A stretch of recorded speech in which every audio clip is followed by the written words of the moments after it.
बिस्मिल्लाहिर्रहमानिर्रहीम। अस्सलाम वालेकुम। तो आज मैं आपके लिए लाई हूँ मज़ेदार से यखनी पुलाव की रेसिपी। ये रेसिपी बहुत मज़ेदार होने वाली है, तो इस वीडियो को पूरा एंड तक ज़रूर देखिएगा और मेरे साथ रहिएगा। तो सबसे पहले मैं तैयार कर लूँगी यखनी। यखनी बनाने के लिए मैंने लिया है 3 गिलास पानी। मैंने चूँकि 2 गिलास चावल बनाने हैं, तो यहाँ मैंने 1 गिलास एक्स्ट्रा पानी का लिया है, क्योंकि यखनी के दौरान कुछ पानी ड्राई भी होगा। यखनी में जो चीज़ें हम शामिल करेंगे उसमें मेरे पास है आधा प्याज, कुछ गार्लिक क्लोव्स, 2 चम्मच साबुत काली मिर्च,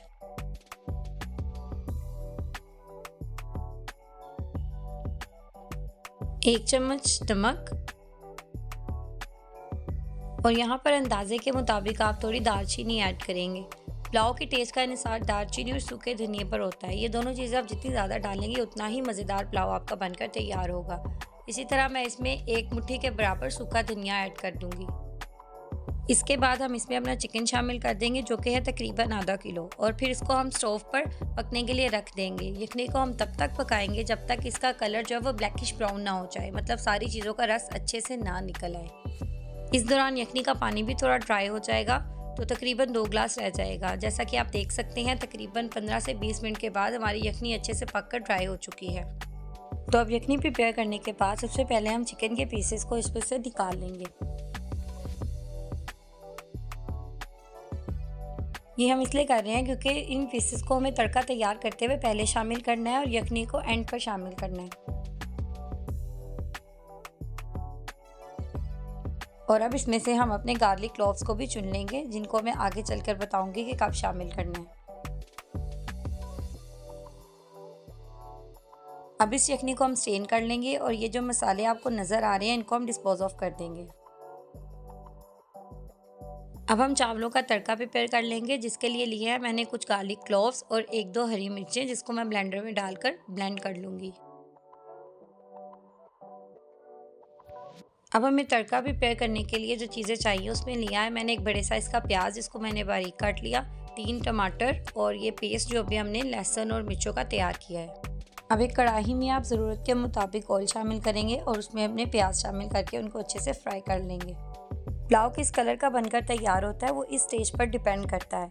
अगर आप यहाँ प्याज को बहुत ज़्यादा ब्राउन कर लेंगे तो आपका पुलाव बहुत ज़्यादा डार्क ब्राउन बनेगा। अगर आप इसको लाइट ब्राउन रखेंगे तो वो लाइट ब्राउन बनेगा। तो इट डिपेंड्स, आपको जिस कलर का पुलाव चाहिए आप उतना ही प्याज को फ्राई करेंगे। तो मैं इसको थोड़ा लाइट ब्राउन सा ही रखूँगी, क्योंकि मुझे लाइट ब्राउन कलर का पुलाव चाहिए। तो जैसे ही ये लाइट ब्राउन होंगे मैं इसके अंदर अपना पेस्ट शामिल कर दूँगी, लहसुन और मिर्चों वाला। और इस पेस्ट को शामिल करने के बाद मैं इसको कवर कर दूंगी थोड़ी देर के लिए, ताकि इसका अरोमा जो है वो पुलाव के अंदर महसूस हो। 1 से 2 मिनट के बाद आप इसको अनकवर करेंगे। अच्छे से मिक्स करने के बाद अब आप इसके अंदर अपने टमाटर शामिल कर देंगे।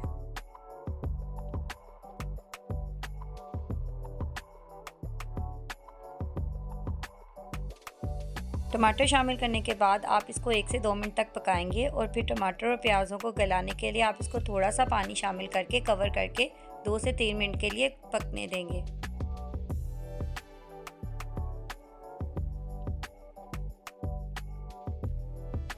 अब 2 से 3 मिनट के बाद जब आप इसको अनकवर करेंगे तो टमाटर और प्याज जो हैं वो काफ़ी हद तक सॉफ्ट हो चुके होंगे, मतलब ये गल चुके होंगे। अब आप इसको एक वुडन स्पून से हिलाते रहेंगे ताकि ये अच्छे से मैश भी हो जाएं।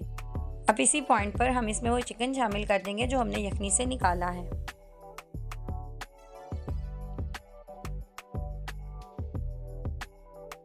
चिकन को अच्छे से मिक्स कर लेंगे और साथ ही वो गार्लिक क्लोव्स जो हमने यखनी में से निकाले थे वो भी यहाँ शामिल कर देंगे।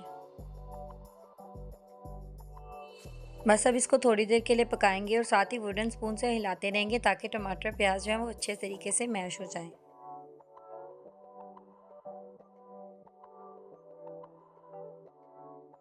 अब मैंने इसमें यहाँ पर थोड़े से आलू शामिल किए थे, डेट इज़ टोटली ऑप्शनल। अगर आपको आलू का फ्लेवर पसंद नहीं तो आप इसमें शामिल ना करें, लेकिन अगर आपको आलू चावलों में पसंद है तो आप यहाँ पर आलू शामिल कर सकते हैं। अब इसमें हम स्पाइसेस ऐड कर लेंगे, जिसमें मेरे पास है 1 चम्मच लाल मिर्च, 1 चम्मच नमक, आधा चाय का चम्मच पिसी हुई काली मिर्च, आधा चाय का चम्मच कुटी हुई लाल मिर्च, और आधा चाय का चम्मच पिसा हुआ गरम मसाला। और यहाँ आप 1 चम्मच ज़ीरा भी शामिल कर सकते हैं। साथ ही साथ मैं इसमें यहाँ पर शामिल कर लूँगी 1 चिकन क्यूब, इससे इसका फ्लेवर मज़ीद अच्छा हो जाता है। और बस इन सब चीज़ों को शामिल करने के बाद हम अच्छे से मिक्स करेंगे और इसे थोड़ी देर के लिए हम पका लेंगे। इसमें साथ ही साथ हम थोड़ा थोड़ा पानी शामिल करते रहेंगे और उसको अच्छी तरह भूनते रहेंगे।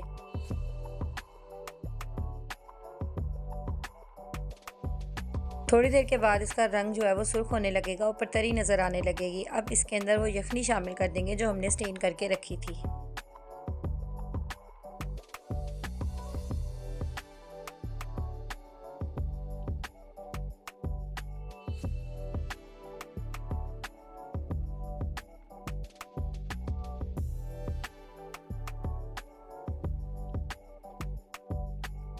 यखनी ऐड करने के बाद यहाँ 2 चम्मच चाइनीज़ सॉल्ट की आप ऐड कर देंगे। चाइनीज़ सॉल्ट भी पुलाव के फ्लेवर को इन्हेंस करता है। इसको आप चाहे तो पहले भी डाल सकते हैं या इस स्टेज पर भी इसमें शामिल कर सकते हैं। चूँकि यखनी शामिल करने के बाद हमें नमक को चेक करना होता है कि नमक पूरा है या हमें और डालने की ज़रूरत है। तो मैं इस स्टेज पर चाइनीज़ सॉल्ट डालकर इसका नमक पूरा कर लेती हूँ, तो मुझे दूसरा सॉल्ट डालने की ज़रूरत नहीं पड़ती। अब इसमें हम वो चावल शामिल कर लेंगे जो हमने तकरीबन 2 से ढाई घंटे पहले भिगो कर रखे थे। चावल शामिल करने के बाद हम इसको थोड़ी देर के लिए पकाएंगे ताकि चावल भी थोड़े से गल जाए और इसका पानी भी थोड़ा खुश्क हो जाए। थोड़ी देर के बाद चावल भी गल जाएंगे और चावलों के ऊपर जस्ट पानी की एक लाइट सी लेयर नज़र आने लगेगी। जब वो लेयर नज़र आए तो उसके बाद आप इसको दम लगा देंगे। जो लोग भी मेरी ये वीडियो देख रहे हैं वो यकीनन जानते होंगे कि चावलों को किस स्टेज पर दम देना होता है, और अगर नहीं जानते तो इसका तरीका यह है कि चावलों में से एक दाना निकाल कर आप हाथों में मसल कर देखें। अगर वो बहुत ज़्यादा सख्त महसूस हो तो इसका मतलब उसको अभी दम नहीं देना, उसको थोड़ा सा पकाएंगे और फिर दम देंगे। लेकिन अगर वो थोड़ा सा आपको नरम फील हो तो बस आप उस स्टेज पर उसको दम दे देंगे। हमारे चावल यहाँ दम के लिए बिल्कुल तैयार हैं। यहाँ मैं दम देने के लिए एक शॉपिंग बैग का इस्तेमाल करूँगी, जिसके लिए करना आपने ये है कि एक बड़े से शॉपर को अच्छी तरह वॉश कर देना है और उसको पूरे चावलों पे अच्छी तरह कवर कर देना है। इससे चावलों में एक नमी पैदा होगी और बहुत अच्छे तरीके से इसको दम आएगा। बस अब इसको एक कपड़े से कवर करके ढक्कन देकर इसको बहुत ज़्यादा लो फ्लेम पर तकरीबन 25 मिनट के लिए आप दम के लिए रख दें। 25 मिनट के बाद हम इसको अनकवर करेंगे और इसको अच्छे से मिक्स कर लेंगे। तो बस हमारा मज़ेदार सा यखनी पुलाव जो है वो बनकर तैयार हो चुका है। आप भी इस रेसिपी को ज़रूर ट्राई कीजिएगा क्योंकि ये एक आसान और मज़ेदार रेसिपी है। और अगर आप इस तरह की किसी मज़ीद रेसिपी को जानना चाहते हैं तो मुझे कमेंट्स में ज़रूर बताइएगा।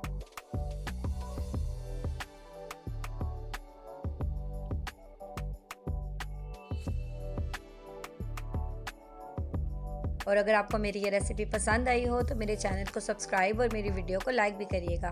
मिलते हैं नेक्स्ट वीडियो में नेक्स्ट रेसिपी के साथ। तब तक अपना बहुत सा ख्याल रखें। अल्लाह हाफिज़।